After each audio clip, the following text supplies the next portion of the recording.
Welcome to the DeepMed Seminar, a monthly forum on Mediterranean science, strategy and environment, hosted by the ERC-funded project DeepMed. Today we have the pleasure to have here with us in person Alessandra Passariello, who is visiting us from the Anton Dohrn Zoological Station, where she does two things. She related, I think. She does public dissemination of the archival material, but she does so through research. So she researches mostly on marine ecology and international cooperation. Most people in the DeepMed crew already know her because she attends often our seminars, and we are very thankful for that. And you can find her work in journals like the Journal for the History of Biology and History and Philosophy of the Life Sciences. And today she's going to talk about the Mediterranean ecology and something very cool called MAMBO. So all yours. Thank you. So I'll share my presentation. Wait, oh, sorry. I won't touch anything. No, go for it. I think okay. But it's just okay. Wait, sorry. Let me also. Okay, perfect. And I think there you go. Okay, thank you very much. Thank you, Ala, for the support, and good afternoon to everybody. And thank you very much for inviting me in this highly international and stimulating context. I'm really happy to present my research here. So first of all, I'd like to start my presentation by appealing to your imagination. And imagine for a moment to be in Naples. So welcome to Naples. And you're tourists, yes, but not for the first time. And so bored with the idea of going sightseeing around the city's must scene, you decide to spend one day of your holidays to see what the city has new to offer. And since you are a historian of science and professionals of scientific knowledge, you are sensitive to the historical dimension of scientific knowledge. So you decide to devote one day of your holiday to a tour on a scientific theme. And there is no shortage of scientific institutions in Naples, for example, the Orto Botanico, the botanical garden of the city, or the historical, the natural science and the physical museums of the University of Naples, Federico II. But since 2021, there's also the historical aquarium of the Anton Dohrn Zoological Station, where I work. So the aquarium was inaugurated in 1874, 2 years after the foundation of the Naples Zoological Station, and the main idea that guided its design was that of presenting the Neapolitan public with the marvels, so the fauna and flora of the the underwater environments of the Gulf of Naples and the Mediterranean Sea. But of course, it was not just a question of generosity towards the Neapolitan public, since the proceeds from the ticket sales to the aquarium, which was built at the ground floor, were also used to fund research taking place on the first floor on marine organisms of the Gulf of Naples. So the aquarium was open to the public for more than a century, but unfortunately in 2015, some critical issues such as seepage or glass broken made this public showcase of the wonders of the Mediterranean Sea close its door. So since we said we are now in Naples, it might be interesting just to go and take a look. And crossing the threshold of the aquarium, we immediately find ourselves in a rectangular space, which has preserved as far as possible the original structure of the 19th century aquarium. If we walk from left to right, the parades of marine organisms of the Gulf of Naples and the Mediterranean Sea unfolds before our eyes. So from the continental shelf, the exposition logic follows the imaginary descent from the coastline. So imagine, for example, a beach or the rocks, to the underwater canyon, the Canyon Dohrn, one of the 2 underwater canyons of the Gulf of Naples. And we meet well-lit areas populated by meadows of Posidonia oceanica, the aquatic plant which in the Mediterranean is distinguished by its capacity to form natural environments serving as habitats for an infinite variety of species. But at the same time, we get also to the less illuminated environment, like the coralligenous environment, an association of calcifying organisms that form a veritable reef typical of temperate waters. But of course, we could continue walking together through the perimeter of the Anton Dohrn Zoological Station aquarium, but of course, it's not our story today. And I would like to draw your attention to the middle. Here, in the center of the rectangle, and it's an explosion of color, the tropical tanks await us. And spectacular as they might be, they monopolize the gaze of adults and children, distracting them from the landscape of the Mediterranean Sea, which, on the contrary, seems much paler.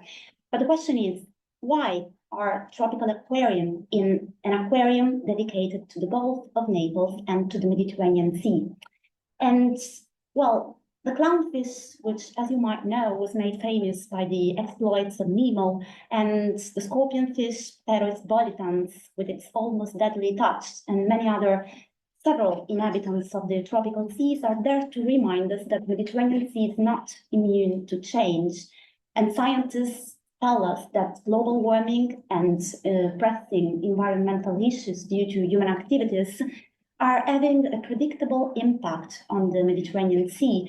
So the tropical tanks of the Anton Dohrn Zoological Station aquarium are there to showcase possible future scenarios for the Mediterranean Sea. Now, just going into a little bit more details, in this specific case, global warming, which is responsible for the rise in ocean average temperature, has a significant impact on the Mediterranean Sea. And this is because of the low recirculation of waters in the Mediterranean due to the narrow Strait of Gibraltar, which is the only connection to the Atlantic Ocean. And more specifically, if we go to oceanographic models of water circulation, what we see is that the Mediterranean Sea is represented as a semi-enclosed basin, which explains the main reason why climate change is an important climate abiotic factor for changes in this ecosystem. But from 1869, with the opening of the Suez Canal, the geographical barriers between the northern Red Sea and the eastern Mediterranean Sea were removed, thus allowing the introduction and massive penetration of species coming from tropical climates into temperate ones. And the passage, as you might probably already know, the passage was hindered at the very beginning because of the hypersalinity of the bitter lakes. You can see them in the picture on the left.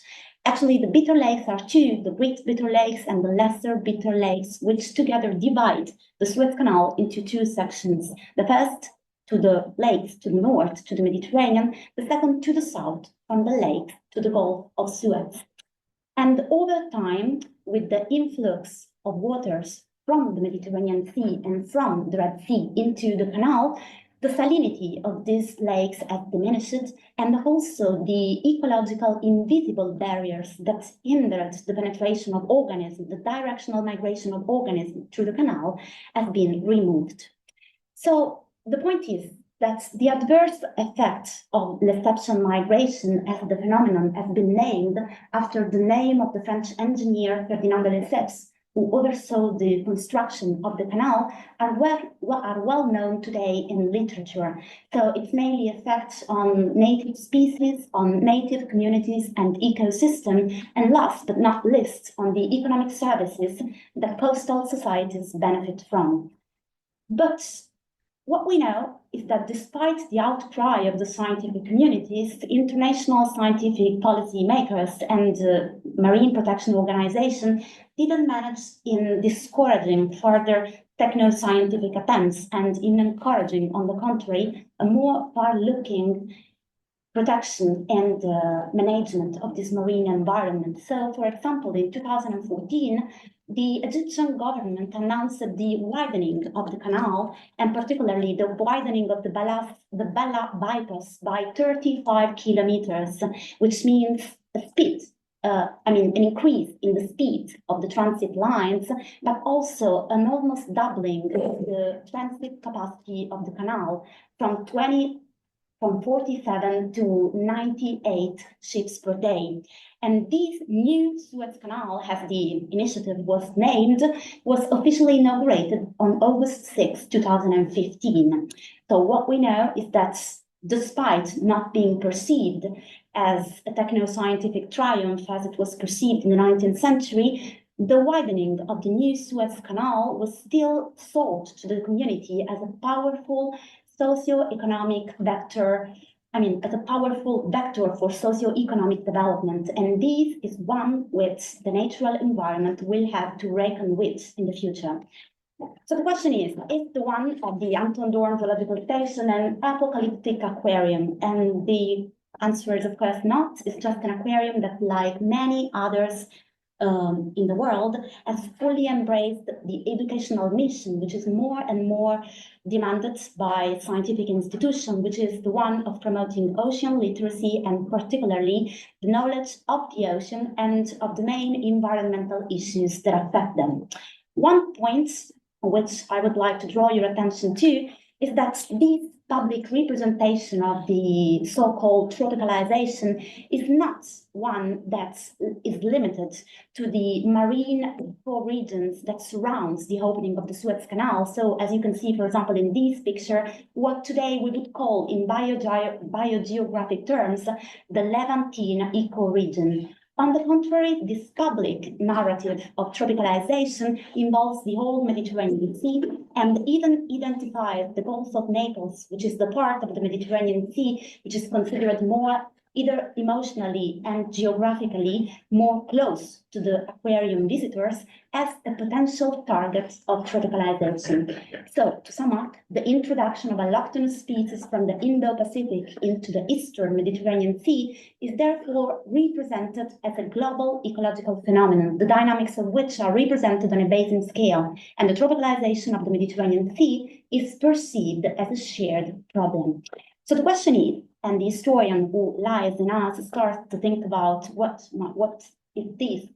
is this connected with history of science? The question is, has this always been like this? Anyway, what's tropicalization? When was tropicalization first identified and begun to be a problem in the Mediterranean Sea? And in order to answer this question, we might have to resolve to some methodological tools which not necessarily are part of the historian of science usual baggage.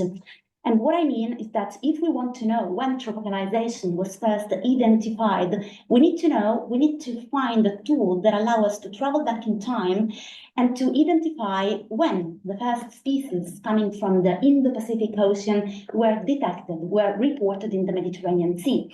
And of course, as historian of science, we do not have such a time machine, and we might want to call for the help of a marine ecologist, and in particular, of a marine historical ecologist. So here is the moment to introduce you my collaborator on this project. This is Dr. Paolo Giulio Albano, a marine biologist who is specialized in the fields of taxonomy, marine biology, and ecology of mollusks. Among his main research projects, there is one which is of interest today, and it's the one about the climatic and ecological factors responsible for the loss of biodiversity in the Eastern Mediterranean. And of course, among the ecological factors, there is also Lessepsian migration.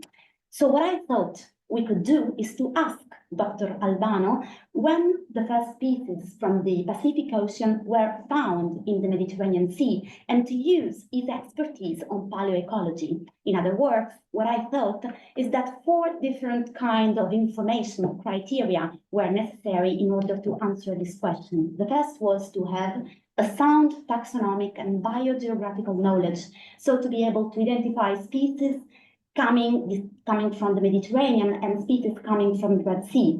On the other side, we also needed an in-depth knowledge of the main biogeographical and ecological literature, a set of reliable dating criteria for fossil species, and last but not least, a set of non-arbitrary criteria, such as, for example, statistical methods, in order to objectify the notion of ecological problem, so to identify the point at which the presence or dominance of non-native species lead to a significant change in native biosynosis. But of course, things turn always to be more difficult than we thought.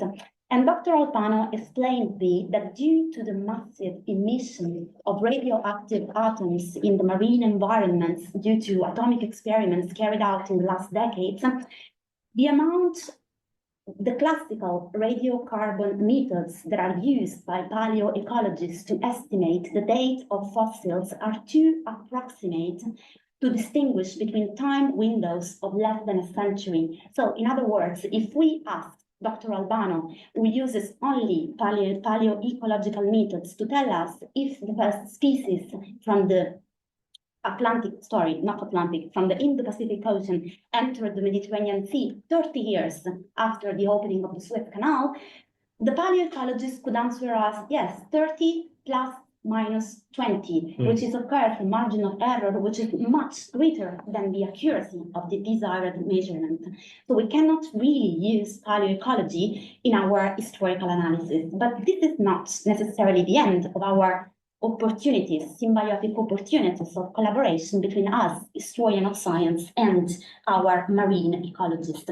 Another one might be the exploration of the vast amount of literature, of historical literature collected by past scientists who took notes and commented on the occurrence of exotic species into the Mediterranean. And if we say, for example, to the taxon of mollusks, which is the one for which our collaborator is specialized, we can see that through a bibliographic recollection, we see that the first mollusks from the Indo-Pacific appeared, or at least were reported, in the Mediterranean Sea towards the end of the 19th century and the beginning of the 20th century. So that's really the migration of Lessepsian species into the Mediterranean took place just a few decades after the opening of the Suez Canal. Just to give you some, just to give you some examples of these, we have indirect evidence, for example, the one taken from the biographical sketch on Gunnar Thorsson, who was a marine biologist. And this biographical sketch says that while he was on holiday in Lebanon, strolling through the fish market in Beirut, Gunnar Thorsson observed large baskets of live pearl oysters being sold as food. Although he knew that this Indo-Pacific species had made its way into the Mediterranean, he was genuinely surprised to find that it was now so abundant that it constituted an important part of the shellfish fishery. Indeed, what we know about Pinctada radiata, the mollusk, is that already towards the end of the 19th century, in 1878, the Italian malacologist Tommaso Maria Marchese di Monterosato had distinguished, had identified and named it on the coast of, at the time was mandatory Palestine, today Israel, in the Bay of Haifa. And just to give you an example, a tangible example of the rapidity, of the velocity through which this species colonized the Eastern Mediterranean, what we see is that up until 1912, the same species, Pinctada radiata, had also been found in Lebanon, in Cyprus, in Turkey, and in Libya. So it has almost colonized all the biogeographical region that we call the Levantine Basin. Turning now to the fish, these examples might be a little bit more interesting because it opens up a window for doubt. I will explain myself better. In 1902, the French zoologist Jean-Baptiste Illier wrote in an article named, I'm sorry, the name of the article is not in this slide. The article was named The Suez Canal and its ichthyological fauna. And what he did is that he wrote that he found on the fish market in Alexandria and in Port Said, so in Egypt, large quantities of amaranth. An amaranth is a fish, which was not typical of the Eastern Mediterranean, but which came from the Indo-Pacific Ocean. And actually, he could not really distinguish the species. He thought it could be an Emiranthus georgi or an Emiranthus reinaldi. And we find ourselves in doubt as historians of science, especially because in 1927, another scientist, the German naturalized Israeli zoologist Walter Steinitz, found an Emiranthus marginatus in the Bay of Haifa.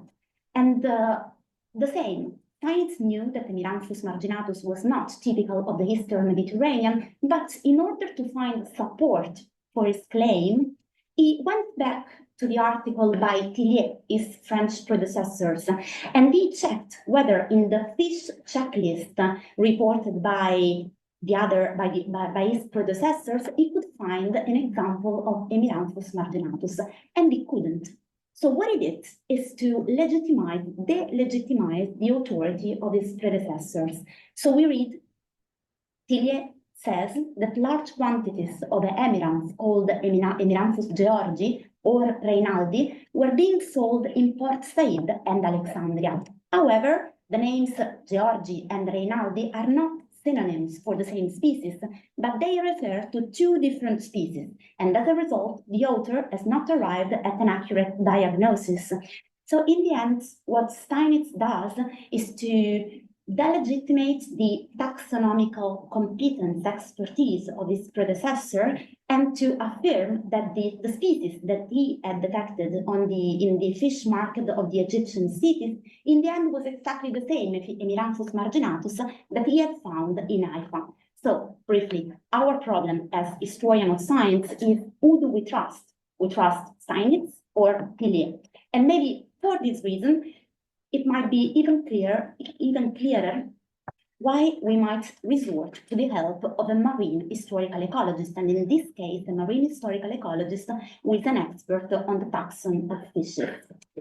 So what I would like to stress here is that if we restrict ourselves to the Middle East, and in particular to the region that today is part of the State of Israel and Palestine, and we go back to the literature and particularly to national scientific journal, we find many occurrences, many cases in which Indo-Pacific species were recorded by past scientists.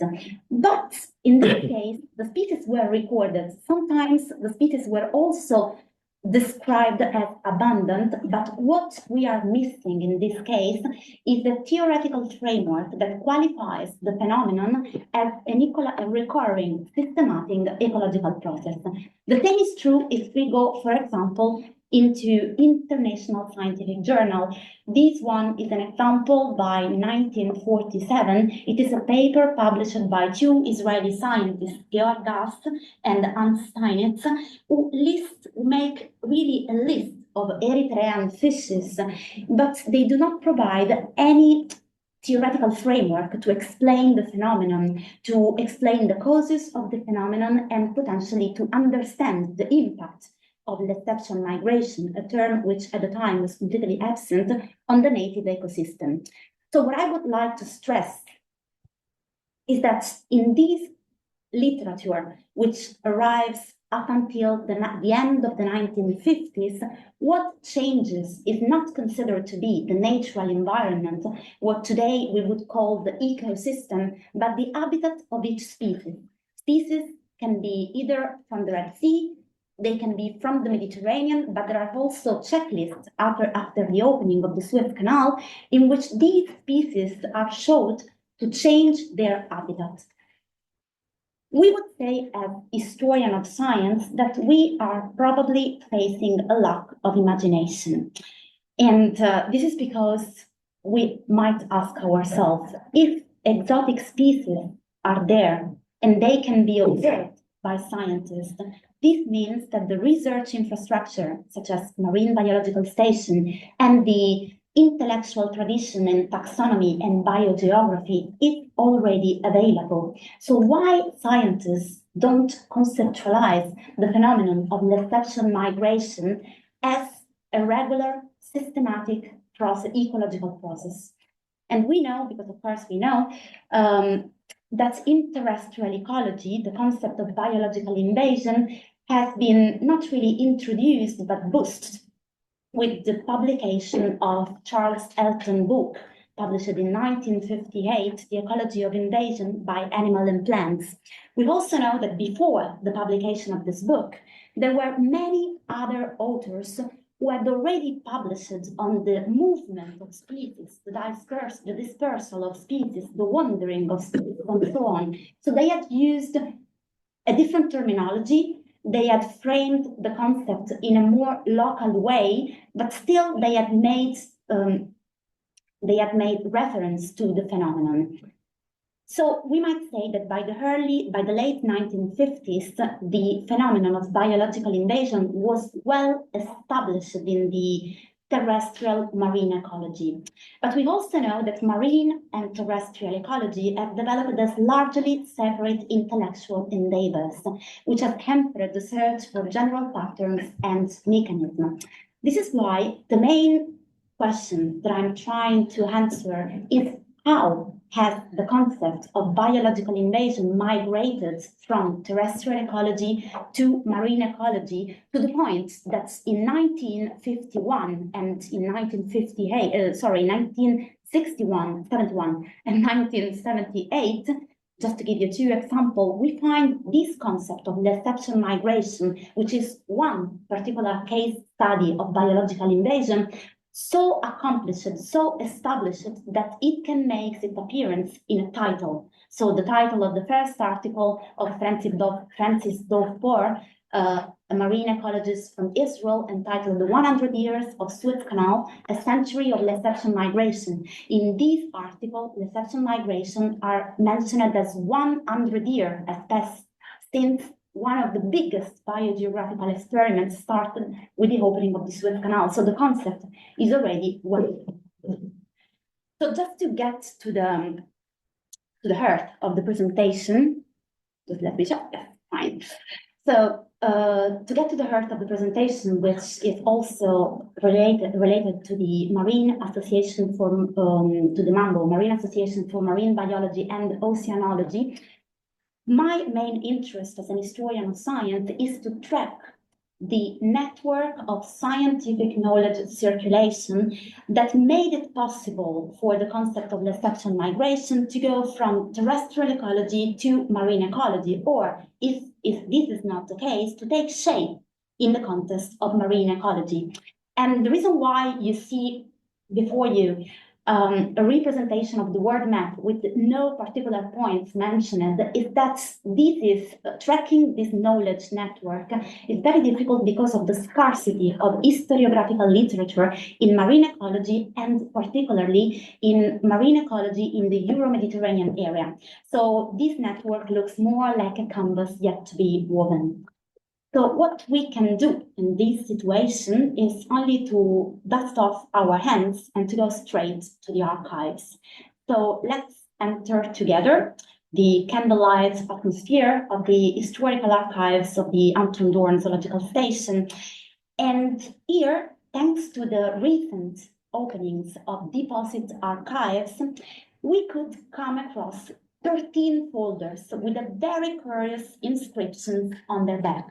The inscription is MAMBO, which stands for Mediterranean Association for Marine Biology and Oceanology, an association which was founded in 1964 and who kept active until the early 1980s. Its traces fades in the archive, so we really don't know when the association ended its activities. And the reason why I'm interested in this association is because I have the feeling that this MAMBO marks a turning point in the conceptualization of the Lessepsian migration as an ecological phenomenon, and in the adoption of a pan-Mediterranean perspective on this particular process. But let's take our time to test this hypothesis. So in 1963, representatives from the main research station from the Mediterranean Sea met all together in order to assist to the conference on marine biology in the Mediterranean basin. The conference was organized by the United States Academy of Sciences and was sponsored by the Rockefeller Foundation, which provided the facilities at Villa Serbelloni, a villa in the Italian town of Bellagio on the shores of the Lake of Como. And this is certainly a classical example of post-World War II international scientific cooperation, since the conference benefited from American sponsorship. And of course, the Mediterranean focus of the conference revealed interest that went far beyond the Atlantic and the Pacific coast. We certainly know that by the mid-1960s, the ocean were a new frontier for military application and for the extraction of mineral resources, such as, for example, manganese nodules, but they were also one of the least explored environments, and thus a potential air-bringer for the discovery of new theories, things, for example, of the theory of plate tectonic. So the race for military, technological, and intellectual domination over the ocean was at its height, and the Mediterranean Sea made no exception to this general atmosphere of competition. So what we also know from the American foreign policy is that one of the main strategies to take control over such a remote geographical area was that of structuring the Mediterranean Sea in such a way as to promote, to strengthen scientific collaboration between the countries or the scientific communities working within this basin in an anti-Soviet perspective.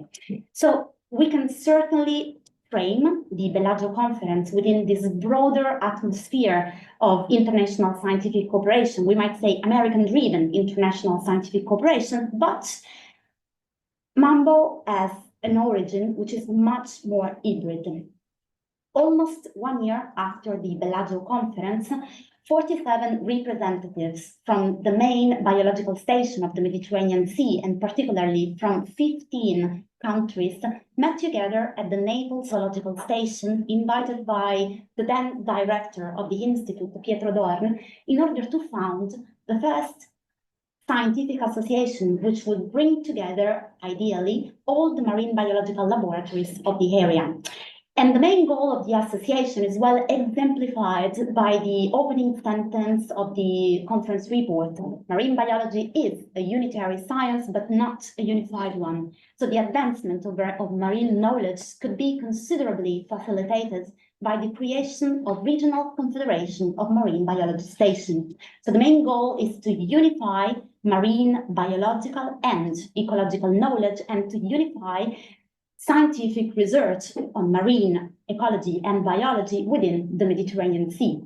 We can see that since the very beginning, MAMBO qualified as a very inclusive association. Indeed, for example, if we take a look at the membership summary on May 17, 1965, so at least almost half a year after the foundation of the association, we see that the main scientific communities represented are the Italian and the French one, Italy being represented by 3 group members, three research group and 4 individual members, and France being represented by 3 research group and 1 individual members.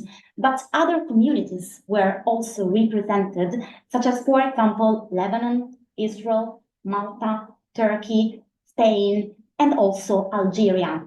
So I know that being in Spain, you might want to know who is the Spanish researcher who took part in the MAMBO association, and it was Fra Este, I don't know what's the name, the proper name of this person, Garcia del Cid, and he was based in Barcelona.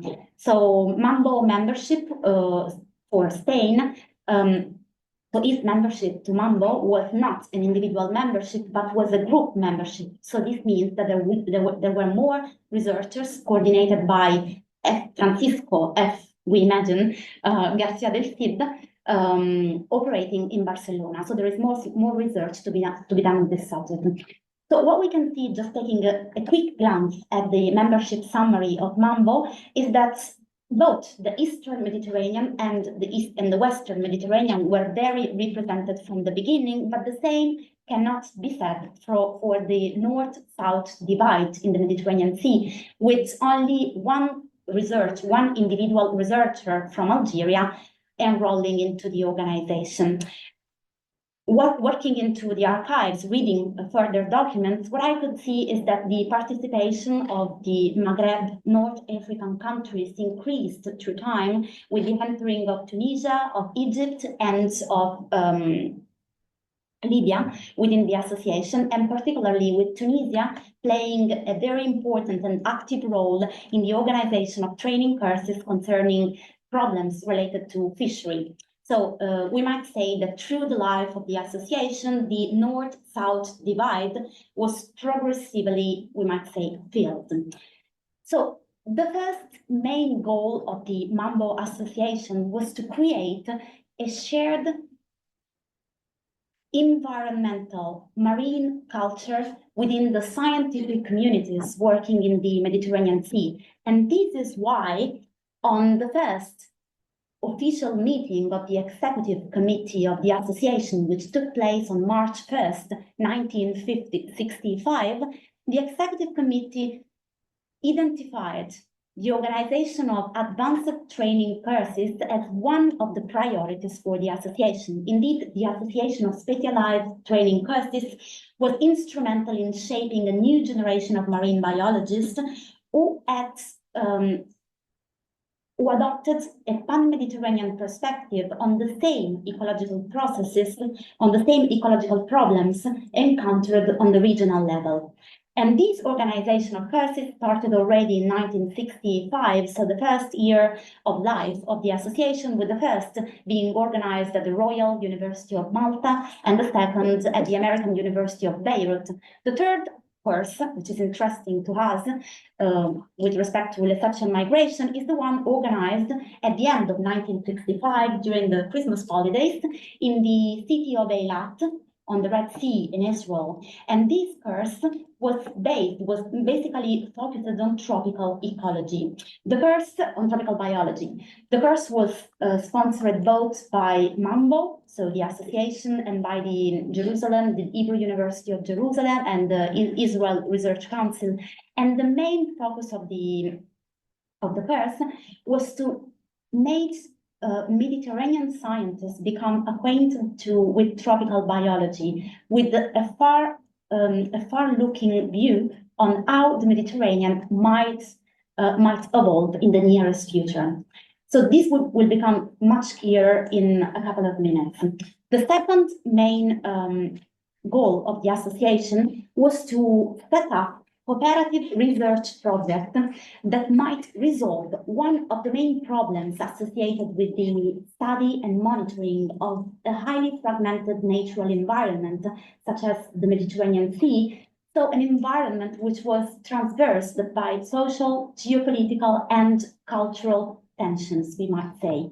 And among the many cooperative research projects that were launched by the association, we have one on fishery, I told you already, the one based in Tunisia. We have one on aquaculture, another one on marine pollution, and another one on medical oceanography. There is one which is particularly interesting today for us, which is the one on biological exchanges between the Eastern Mediterranean and the Red Sea.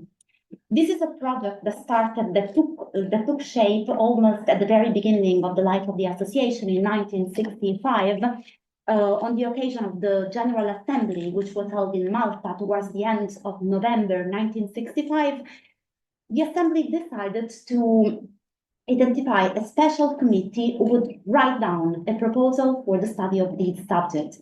The committee was made up by scientists coming from Israel. We have 3 different scientists from Israel, people coming from France, from Italy, and curiously by one representative of the Smithsonian Institution, one thing which will become clear in a couple of slides.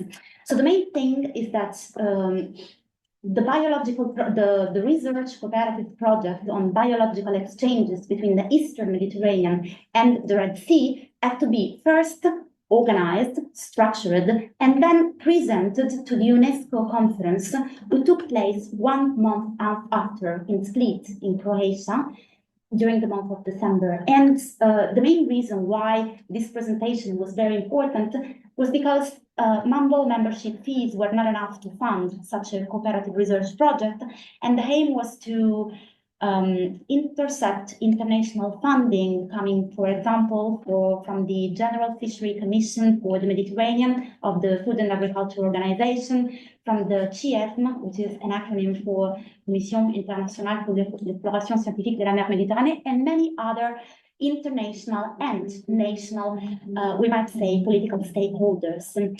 So this really had to happen because the MAMBO Cooperative Research Project was not cheap at all. The project overall included, first of all, fieldwork activities and laboratory activities, and was organized in such a way as to encompass the whole Levant Basin, focusing on 3 main geographical areas. So first of all, the fieldwork activities, they were not cheap at all. As you might see, they were including, for example, hydrographic measurements. And just think, for example, that you measure the water temperature, a deep sea reversing thermometer was necessary, and this was expensive.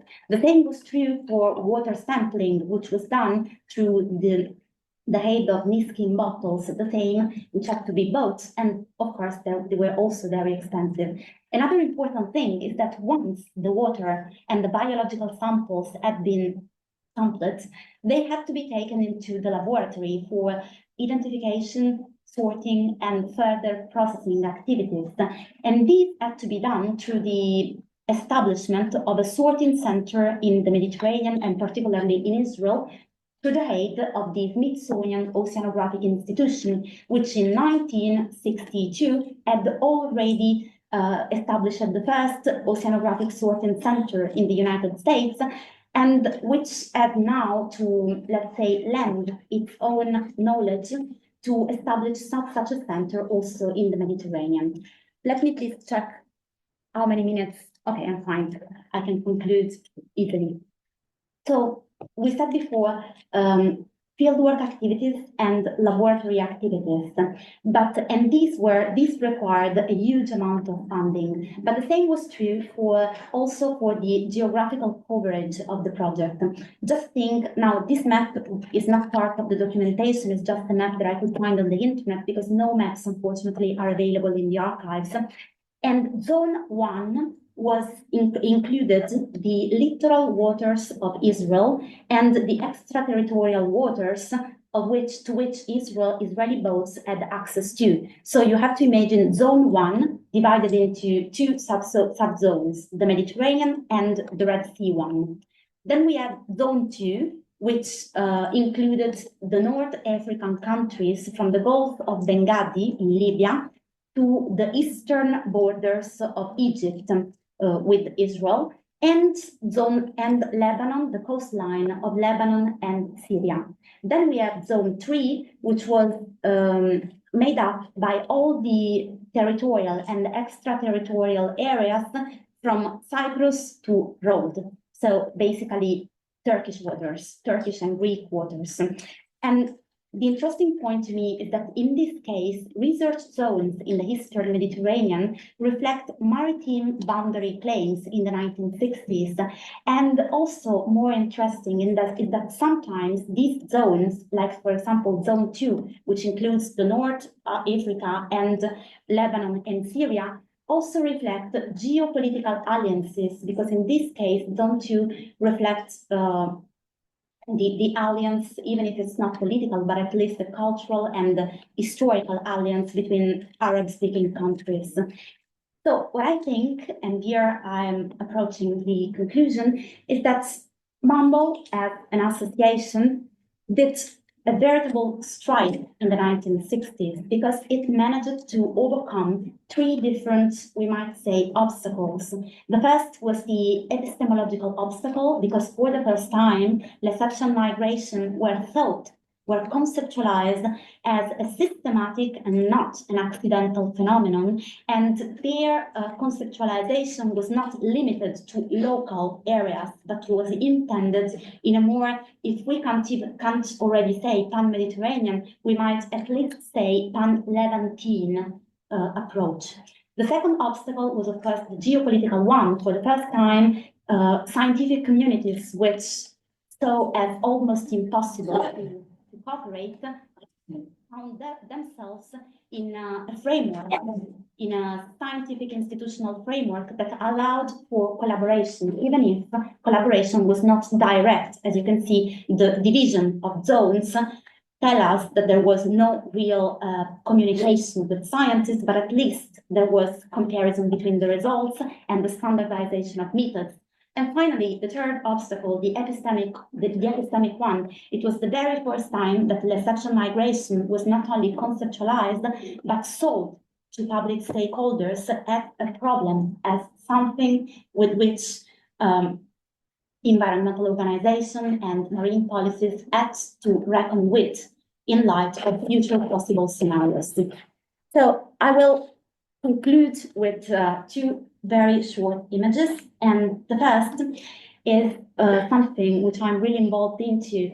I started my presentation by focusing on the educational role played by aquaria in promoting ocean literacy, and bringing to you the case study of the historical aquarium of the Anton Dohrn Zoological Station. What I am interested in is to understand to which extent history of science can contribute to promote ocean literacy. So I decided to use the image of a marine library because it looks a little bit like an aquarium tent, but with no fish, with just stories to be told. And another image I would like to leave you with is the one of a library, of a half-empty library. And what is it? It's actually a library. It is a metaphor for our historiography, which is really biased towards the Anglo-American world. And so the idea is that a geographical bias in the bibliography is like a half-empty library. So thank you for your attention.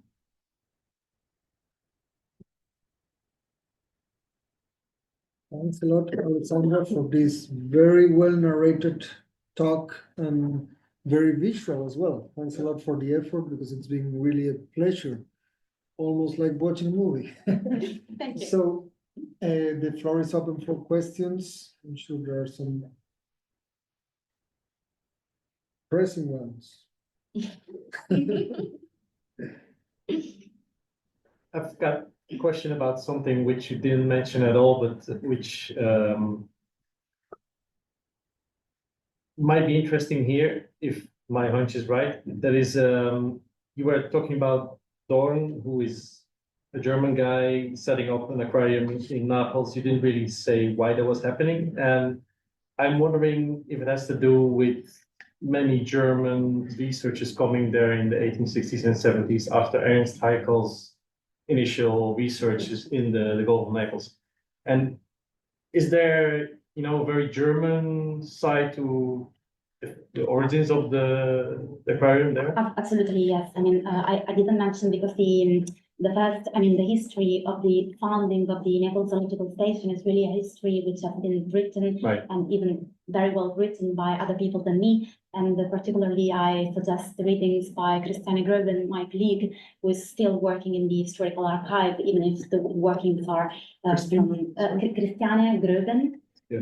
And I couldn't even decide which article to point to because there are so many. But anyway, yes, to your question, the answer is yes. The Anton Dohrn came to Naples and decided to choose Naples, while initially he had other plans, because Naples was also a very touristic city. Mm-hmm. And in order to take the aquarium, in order to make the Naples Zoological Station live on its own expenses, you needed to have a source of incomings, and these incomings were mainly came from two different sources. The first was the sales of the tickets to the aquarium, and the other one that I think you already know this was the renting of table systems, of table spaces. Table spaces is a is a rhetorical word, metonymy. I don't know if in English it makes sense, to indicate a laboratory space. So people, and many people from Germany, but not only, could come to the zoological station and benefit from a fully equipped laboratory space, of course paying. It was not exactly the researchers paying, it was the organization, scientific association, and government paying. And this is the way the Stazione Zoologica managed to live without funding from the state. Yeah, and just briefly, this book here, When I Study Biology by the Sea, it features a couple of articles, one by Greven, And the one other one, Christina Steiner, Christina in Steiner. the founding of the Naples Absolutely. Station. Right. So right now, I will have this just to make the point clearer. With the opening of the deposit archives, what became accessible to researcher is story, the history of the Stazione Zoologica, so the scientific institution after the Second World War. And of course, if you are an historian of scientific institution, you will find a lot about the scientific life, association, statutes, regulations. But if you are an historian, for example, of ecology, there you will find most of the materials which interest you, because you know ecology, especially in Italy, you won't find so much in the 1920s. So this is why it's a treasure. It's right now it's a treasure open, of course, to not only to internal scholars, open to the public.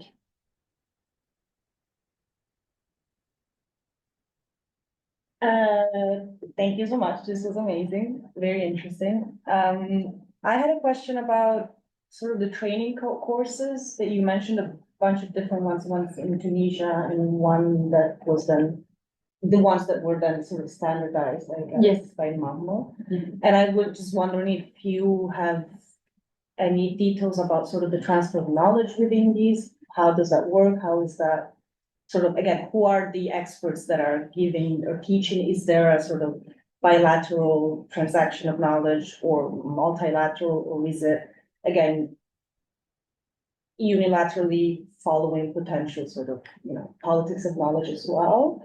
Which I was also gonna ask about sort of the very beginning of the presentation, where you're talking about sort of the first mentions of tropical species in the Levantine area, and these are always coming from European observers / Israelis, which are, again, with European origins.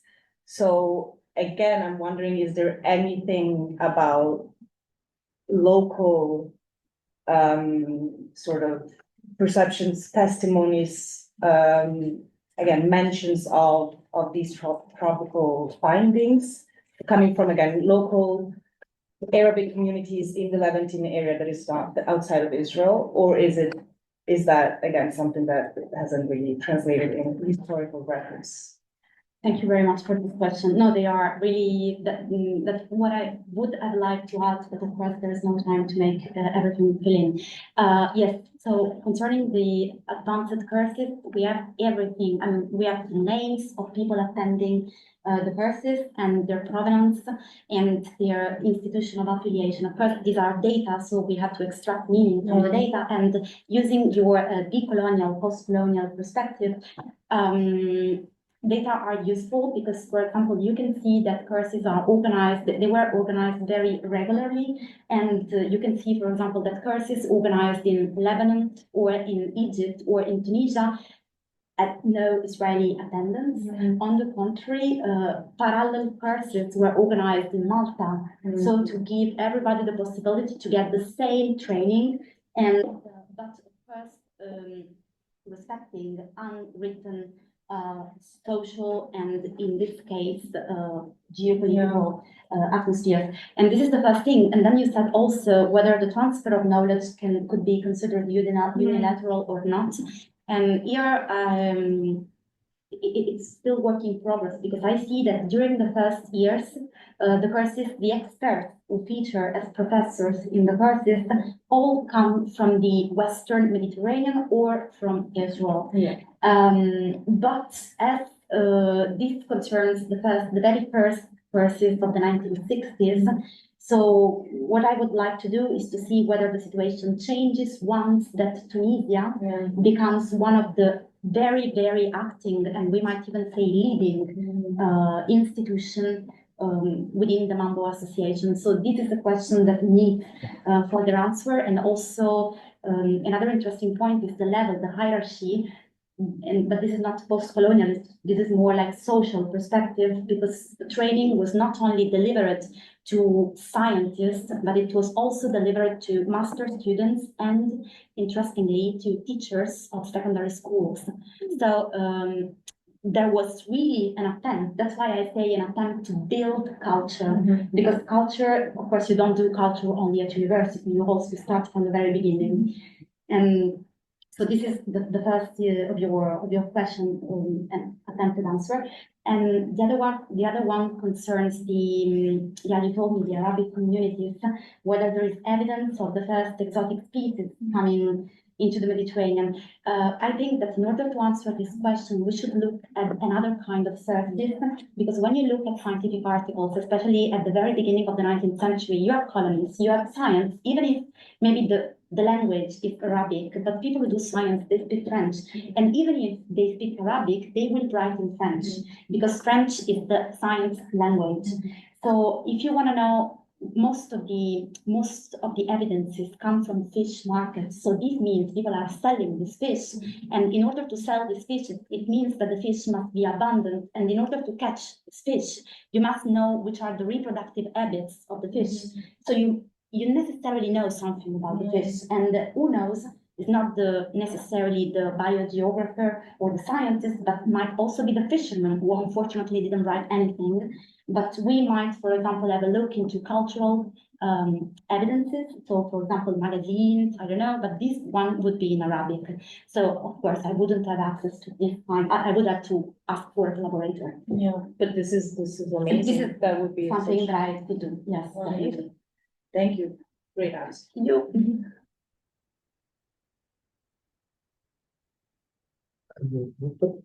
I have a question that maybe I'm stealing from Jose Carlos, but did they have anything on pollution as well as on, because as you know, and we've discussed before, Peter has talked about the UNEP map of 10 years after this, or even later, yes, 75, I think, as the first instance of an environmental agreement driven by researchers. And this seems to be a very interesting precedent of transnational collaboration. Of course, the difference is that there was no transnational or international agreement for environmental protection associated to MAMBO, but it's an interesting precedent. So it's interesting to know that they were not only interested about biological invasion, but also issues of pollution, right? Yeah, right. There were many, apart from the Lessepsian migration, there were, as I mentioned, other cooperative research projects, and one of them was medical oceanography, which might look like very far from pollution, but it's not, because medical oceanography was mainly focused on the presence in sewage, I think we say, of water coming from anthropic wastes, of chemicals, like, for example, estrogens or other kinds of pollutants, which might not only affect the quality of water, but also affect biological organisms.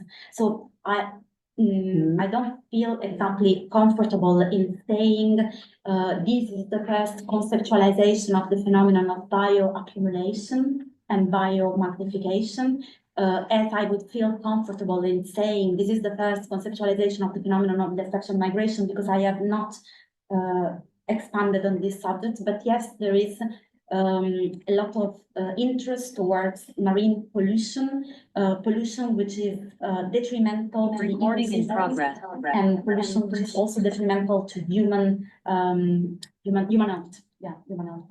But this is still a topic I have to work on. What I know is that France played a leading role in establishing this cooperative research project, and that the project was also highly related to the level of urbanization of the coastal environment.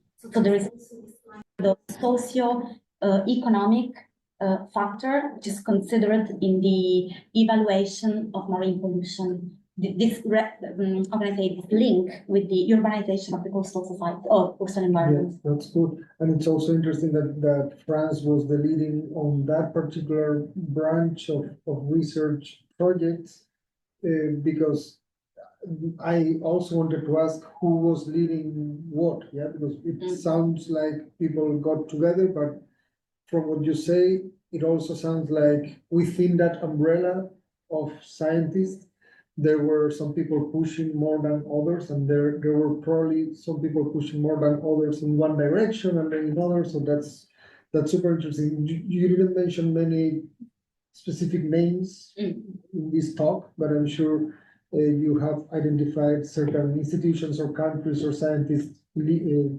trying to take the research in one direction or the other. For example, the Lessepsian migration project, you understood, basically reflects an Israeli interest.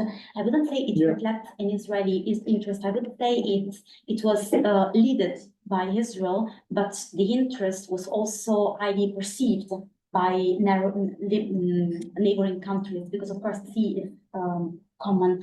The marine pollution, yes, in the TERBOM, I don't really remember in this moment which is the acronym, what the acronym stands for, but it's an institution based in Nice, in France, and the fishery project, as I told you, was based in Tunisia, and it seems, but I find really poor evidence of this, that the project on aquaculture was based in Spain and had Ramon Margalef as one of its main leading authorities. Then it remains to be verified whether the authority of Ramon Margalef was not used mostly to push the project forward. I mean, whether he was really interested in, because I know that, it was basically on plankton ecology. So I don't really know how much aquaculture it could have been interested in. This is something to check in the sources and possibly in the literature, if there is some which I didn't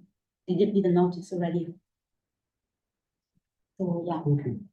So would you say that Israel was possibly the country where research on Lessepsian migration was kind of more important for prompting this collaborative effort? I'm saying that because when doing some very rough research, on the origins of Lessepsian migration, and I bumped into this guy Ventuvia, who was listing for many years, like doing this. Now we call them status reviews, something like that, of the problem, how many species have been identified. And he launched like 57, 60, every 4 years, he would launch some update of the study. But not with the language of concern as we know it emerges in the 70s. You have shown, and I have seen it elsewhere in like putting Lessepsian migrations in the center, as a problem of the Mediterranean. This guy Ventuvia was kind of, that this thing is going on, but for many years it was there, but it wasn't a problem. What do you think changed in the 60s, and was perhaps the role of Israel in prompting or in offering evidence, or? I think definitely that it changed. I mean, the importance, the ecological and political, I want to say, marine policies. So environmental importance of the phenomenon, I think, starts in the 1960s.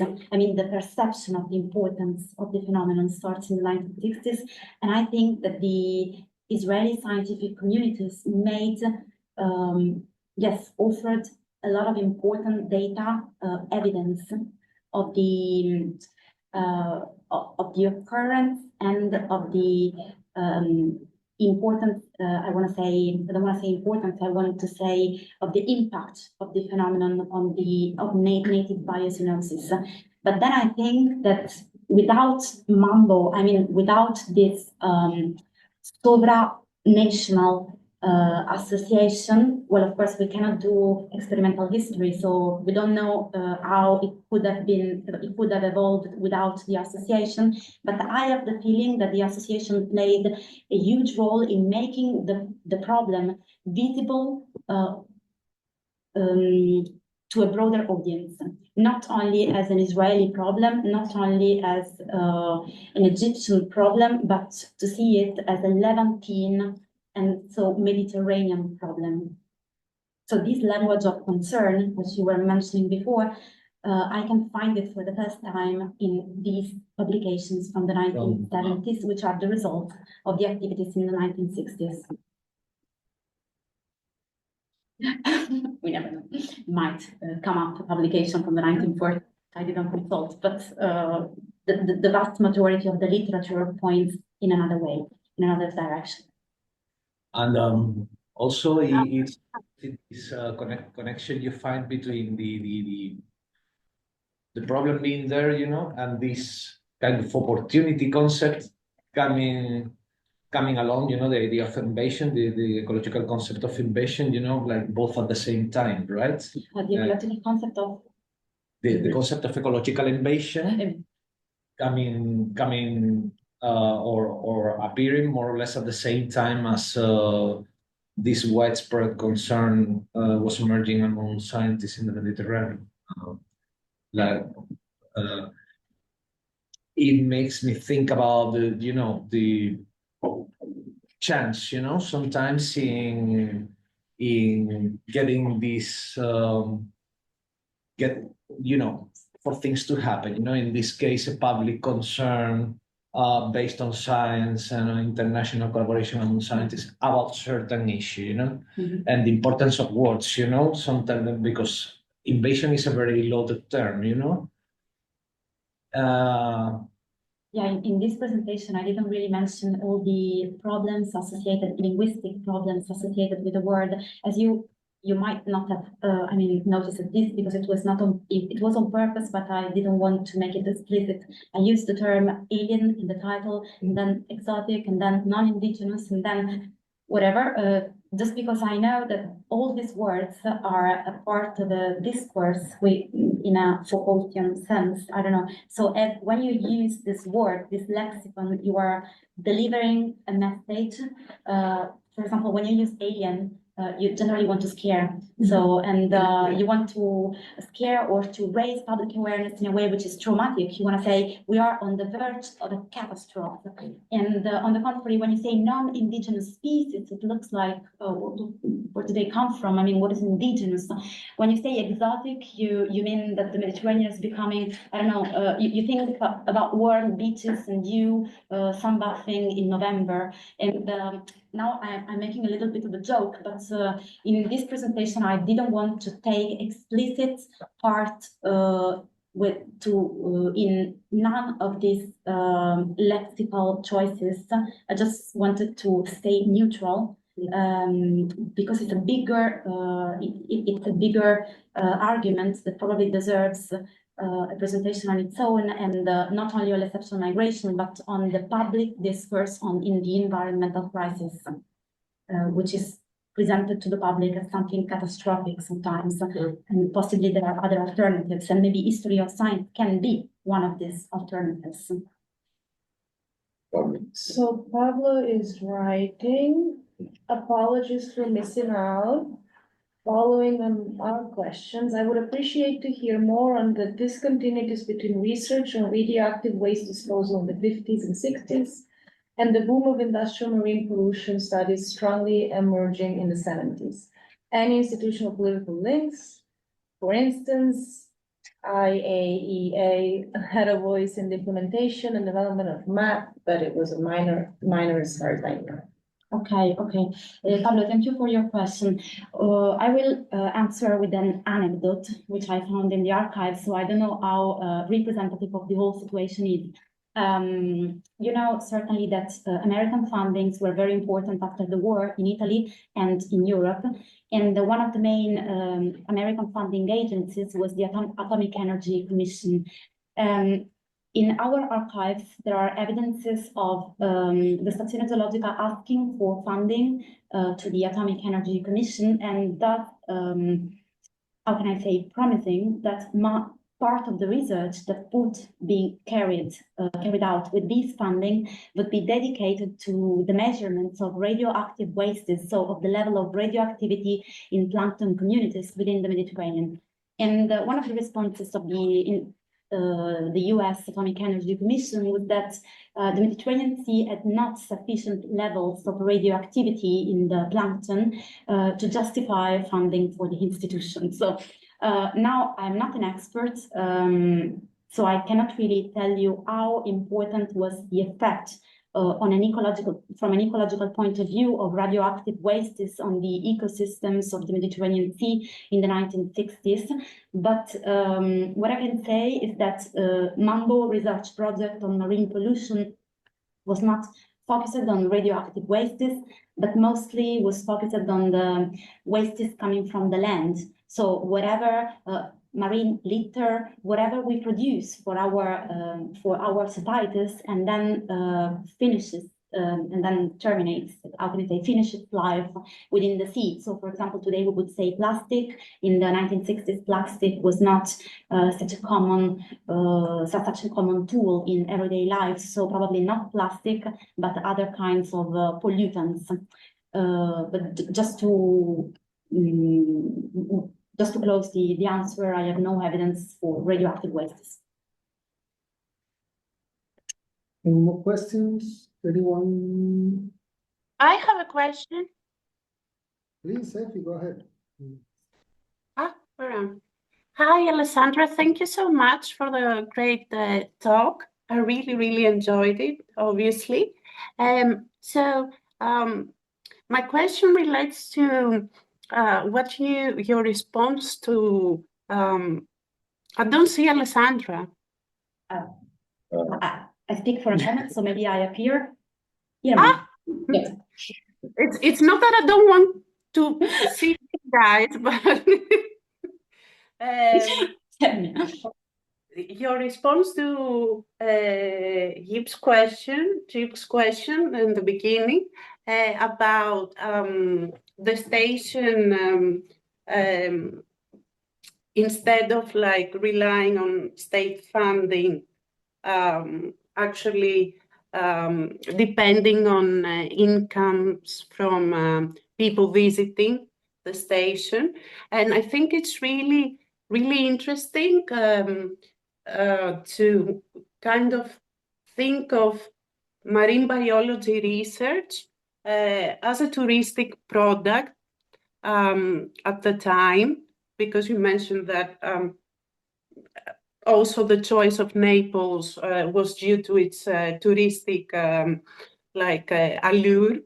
And I was thinking, so there were people visiting the station, obviously not just like people directly involved in marine biology or other sea science activities or scientists in general, but the general public as well, obviously.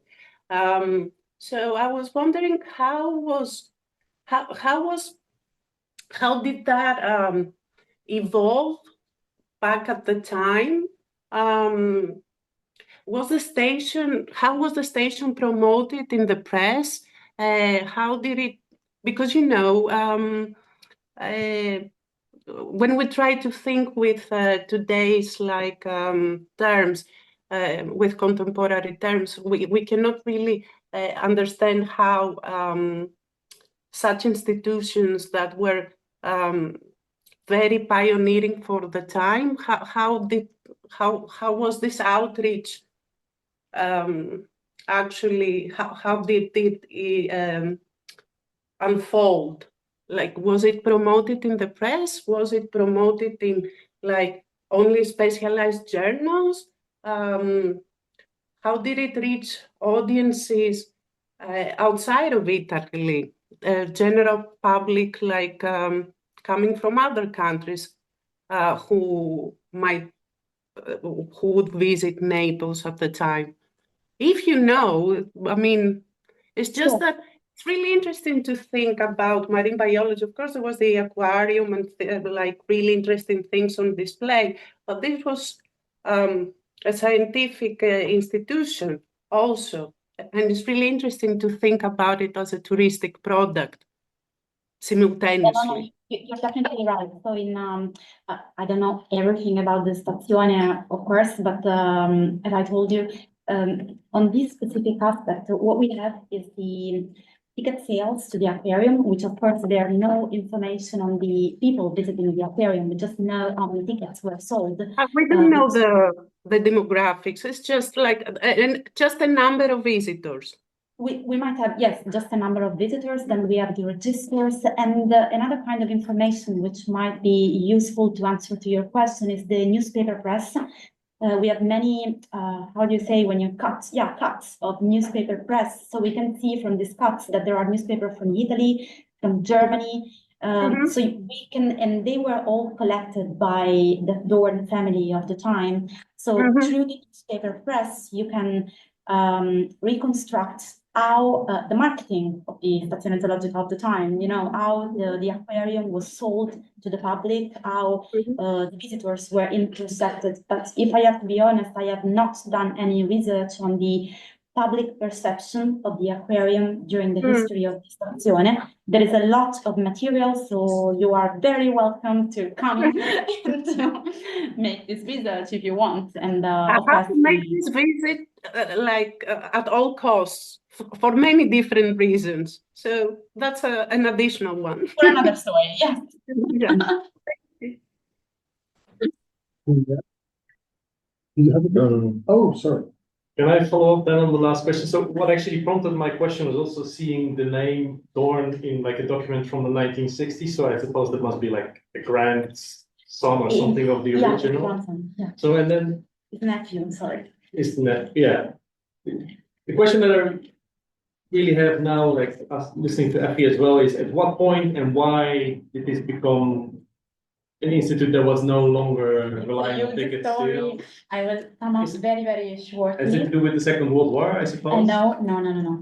So the institute was founded by the Dohrn family on a public soil. So they got in Italian we would say concessione, in English I don't know how to say concession, perfect, to build the institute and to run the institute for 99 years. Then it was after Anton Dohrn that there was Rainer Dohrn, son. Another one. The son of Anton Okay. Dohrn. During the First World War, the institute was Italianized because, you know, German were not the same part. And then it became under the Dohrn family, but run by the Dohrn family, but property of the Italian state. It became, in Italian, we would say ente morale, which means that it's an institute which is vigilated, which is administered by the Italian government, but which it is still run by the family.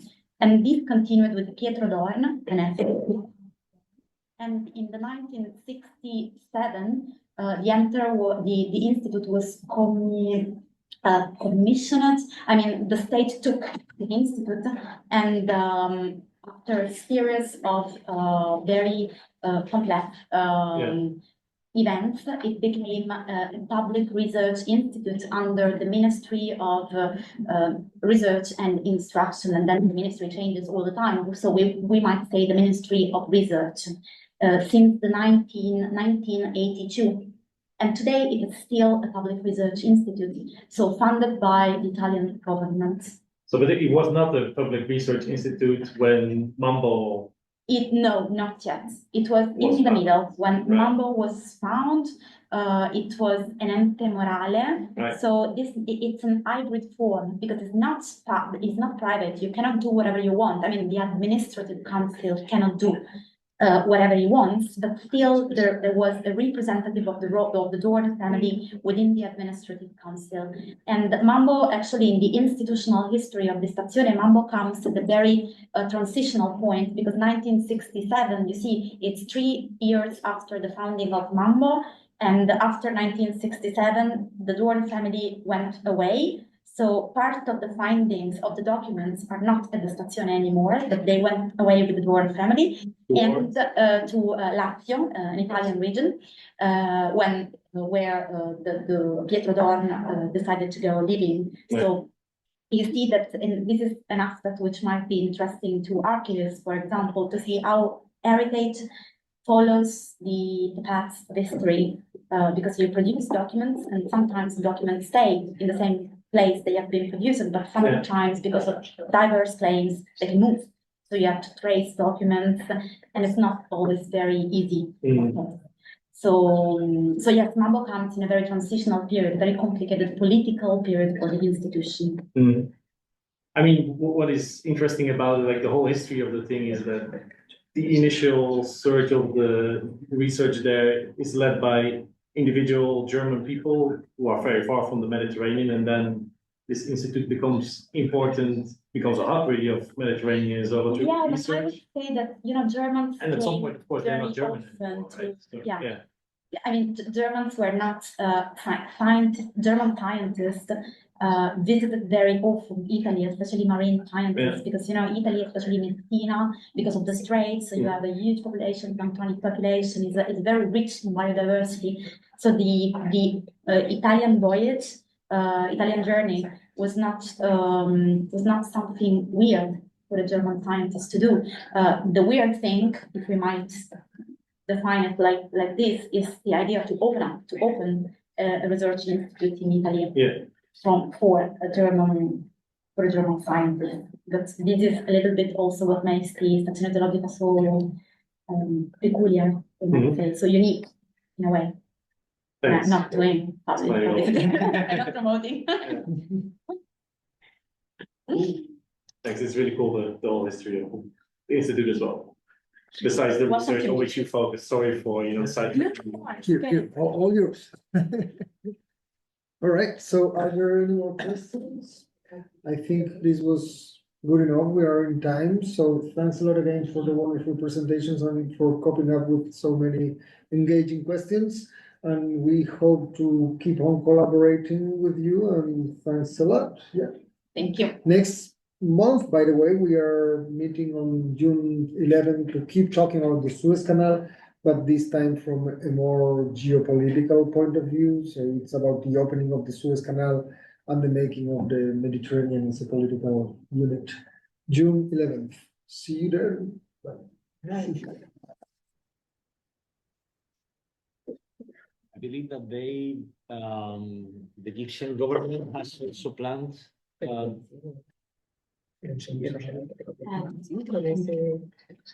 That's your. No, others will leave it. No, she told me she would leave it here.